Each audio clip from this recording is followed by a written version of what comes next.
दोस्त हो, स्वागत आहे आपलं ज्ञानवेध चॅनलवर. आज आम्ही घेऊन आलोत आपल्याकडे नवीन व्हिडिओ, ज्यामध्ये आपल्याला भेटणार आहे top 3 multi cap mutual fund आणि हे कसे आपण फाइंड केलेले आहेत हे सुद्धा आपल्याला कळेल. तेव्हा व्हिडिओ शेवटपर्यंत पहा. कोणी चॅनलला पहिल्यांदा व्हिजिट केले असल्यास प्लीज सबस्क्राईब करा, लाईक करा, शेअर करा मित्रांना, म्हणजे त्यांचा सुद्धा फायदा होईल.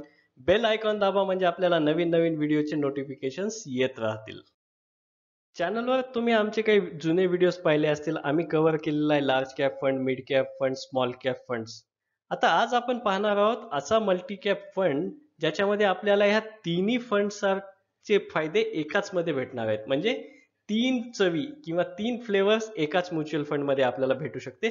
तसंच आपण टॉप 3 जे सगळ्यात बेस्ट 3 आहेत फंड ते सुद्धा आपण पाहणार आहोत. तसंच त्यामध्ये आपण इन्व्हेस्ट केल्यानंतर जोखीम कशी असणार आहे, त्याच्यामध्ये रिटर्न किती भेटू शकते, इन्कम टॅक्स किती आहे आणि इन्व्हेस्टमेंट करण्याची स्ट्रॅटेजी किंवा रणनीती काय असावी हे सुद्धा आपण पाहणार आहोत.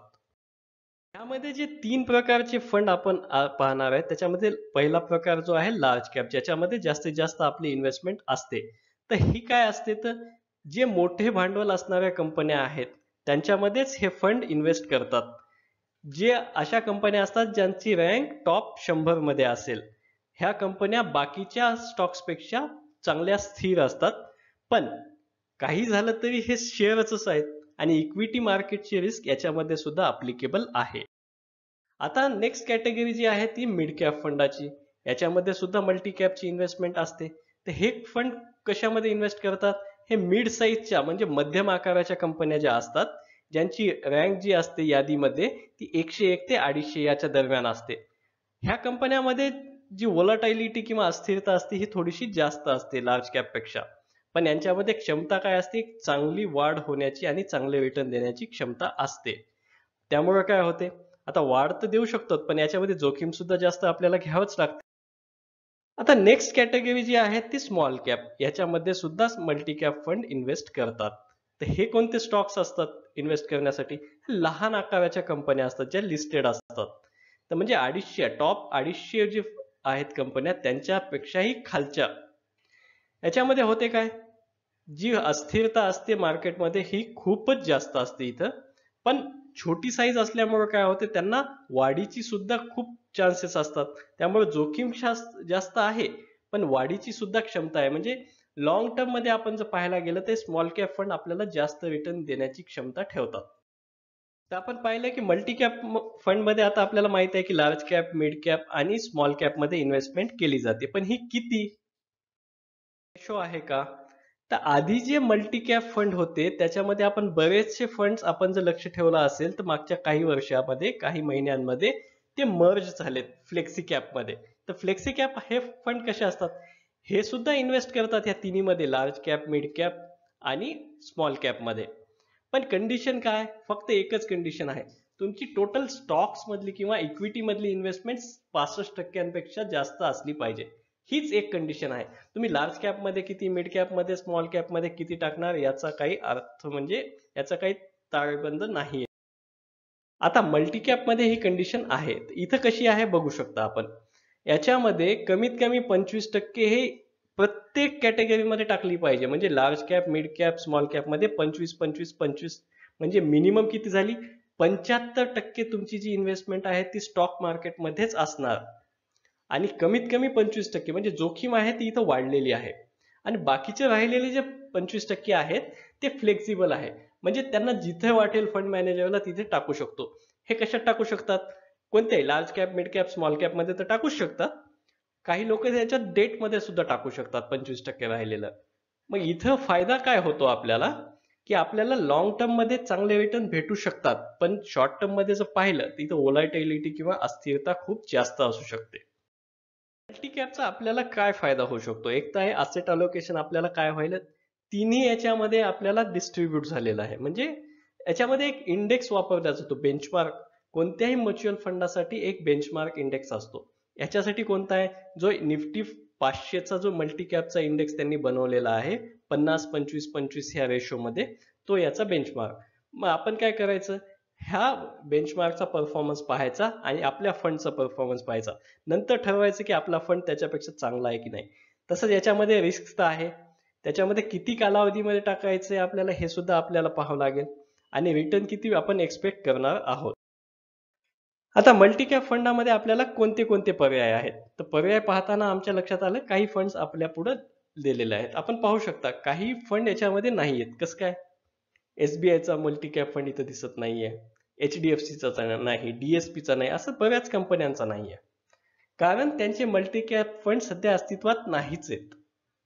जे काही होते जुने ते फ्लेक्सी कॅप मध्ये कन्वर्ट झालेले आहेत. आणि दोन फंड जे आहेत तिथं आदित्य बिर्ला जे आहे आणि कोटक हे नवीन फंड आहेत, म्हणून त्यांना सुद्धा आम्ही या तुलनेमध्ये कन्सिडर केलेलं नाहीये. आपल्या पुढे कोणते पर्याय राहिलेले आहेत आता? आपण जर पाहिले इथं तर बरोडा मल्टी कॅप फंड, त्याच्यानंतर BNP परिवारचा आहे, ICICI प्रुडेन्शियलचा आहे, इन्व्हेस्को इंडियाचा आहे, ITI multi cap fund, Mahindra मॅन्युलाइफचा आहे, निप्पॉन इंडिया आहे, प्रिन्सिपल आहे, क्वांट आणि सुंदरम इक्विटी फंड.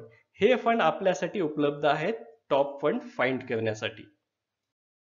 आता तुलना करण्यासाठी आपल्याला त्यांचे रिटर्न तर माहित पाहिजे. तर आम्ही काय केलं, 30 जून 2021 रोजी यांचे रिटर्न्स कसे होते मागच्या एका वर्षाचे जर रिटर्न्स पाहिले तर आपण इथं पाहू शकता क्वांट ऍक्टिव्ह फंडने सगळ्यात जास्त रिटर्न दिलेले आहेत. त्याच्यानंतर निप्पॉन आहे, महिंद्रा मॅन्युलाइफ आहे, इन्व्हेस्को आहे, बरोडा आहे, तर आहेत.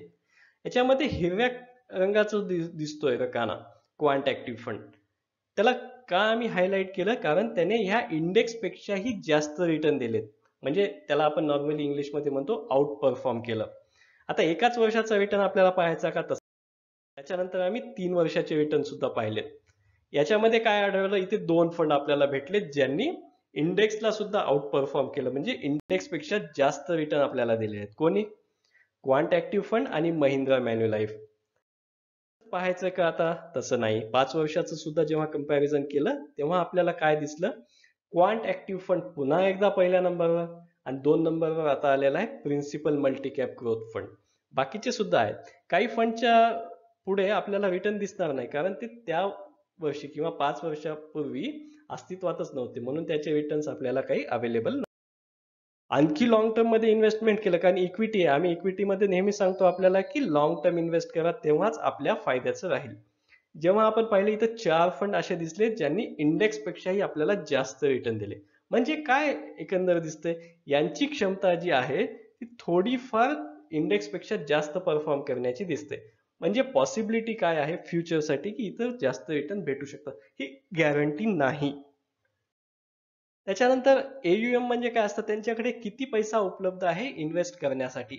ते जेव्हा आपण पाहिलं तर सगळ्यात जास्त 10,000 कोटी रुपयांच्या जवळपास फंड जे आहेत ते निप्पॉन इंडियाकडे आहेत.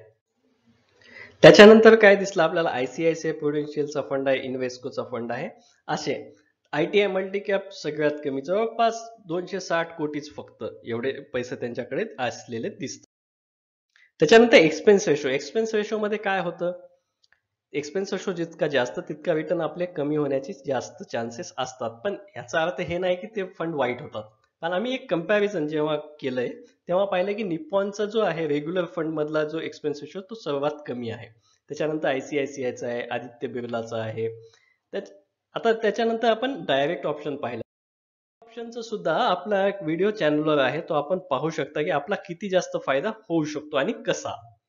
इथं जर डायरेक्ट मध्ये पाहिलं तर इथं एक्सपेन्स रेशो किती आहे, रेग्युलर मध्ये हाच होता 2.1 म्हणजे 2.1, आता फक्त 0.14, म्हणजे किती कमी आहे बघा. एवढा एक्सपेन्स रेशो कधी आधी पाहिला होता का? त्याच्यानंतर आपण SIP चा रिटर्न सुद्धा पाहणार आहोत, कारण SIP मध्ये जास्तीत जास्त लोक इन्व्हेस्ट करतात, एकदम जास्त लोकांकडे पैसे नसतात. ते SIP चा रिटर्न जेव्हा पाहिला आपल्याला आढळलं की क्वांट ऍक्टिव्ह फंड जो आहे त्याने सगळ्यात जास्त रिटर्न इथे दिलेले आहेत. त्याच्यानंतर बरोडा आहे, त्याच्यानंतर इन्व्हेस्को आहे. खालचे 3 फंड आहेत ते नव्हतेच 10 वर्षांपूर्वी, म्हणजे 5 वर्षांपूर्वी. इथे आम्ही काय केलेलं आहे, 5 वर्षाचा अंदाजित SIP चा रिटर्न घेतला, म्हणजे आपण 1,000 रुपये जर महिन्याला भरले तर आपली 5 वर्षाची इन्व्हेस्टमेंट होते 60,000 आणि मग रिटर्न किती आले ते आपण इथे दाखवलेलं आहे. तेव्हा आपणच पाहू शकता आपल्याला कोणत्या फंडने जास्त रिटर्न दिलेले आहेत. आता जे आपली वेळ आलेली आहे आता की टॉप 3 पाहायचे. आता टॉप 3 कसे आहेत पहा. तिसऱ्या नंबरवर आपल्याला दिसतोय principal multi cap growth fund, दुसऱ्या नंबरवर दिसतोय इन्व्हेस्कोचा इंडिया मल्टी कॅप फंड, त्याच्यानंतर पहिल्या क्रमांकावर दिसतोय क्वांट इंडिया फंड आता आपण पाहू शकता की आम्ही जी क्रायटेरिया वापरली त्याच्यामध्ये हे टॉप 3 आहेत. आता हेच फंड सगळ्यात चांगले आहेत का असं आम्ही म्हणत नाही.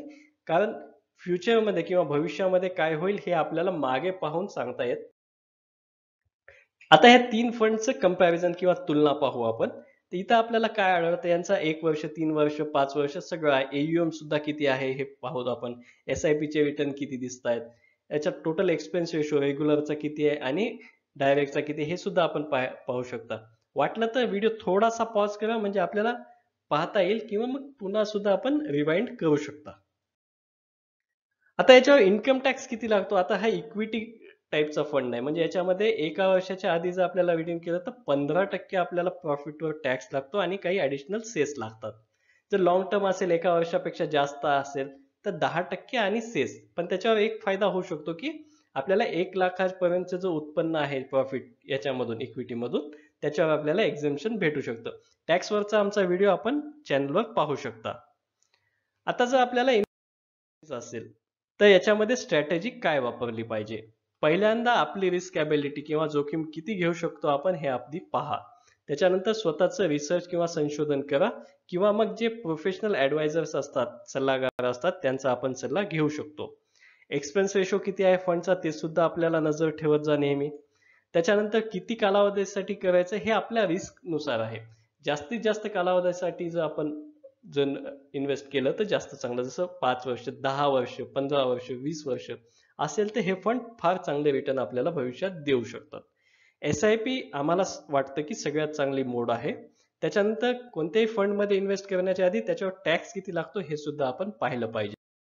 आमच्या चॅनलवर आपल्याला असे बरेच व्हिडिओ भेटतील जसं की top large cap fund, top mid cap fund, top small cap fund, top hybrid fund. आपण आय कार्ड मध्ये चेक करा किंवा मग डिस्क्रिप्शन मध्ये सुद्धा आपल्याला भेटेल. चॅनलवर सुद्धा याचे होत. आपल्याला काही प्रश्न असल्यास, काही सूचना असल्यास, काही कमेंट्स असल्यास कमेंट बॉक्स मध्ये जरूर लिहा. आणि सबस्क्राईब, लाईक, शेअर करायला विसरू नका. बेल आयकॉन दाबा म्हणजे आपल्याला नोटिफिकेशन्स येतील नवनवीन व्हिडिओचे. म्हणजे आपली इन्व्हेस्टिंग तर आनंदी होईलच, आपल्या मित्रांची सुद्धा होईल. व्हिडिओ पाहण्यासाठी धन्यवाद.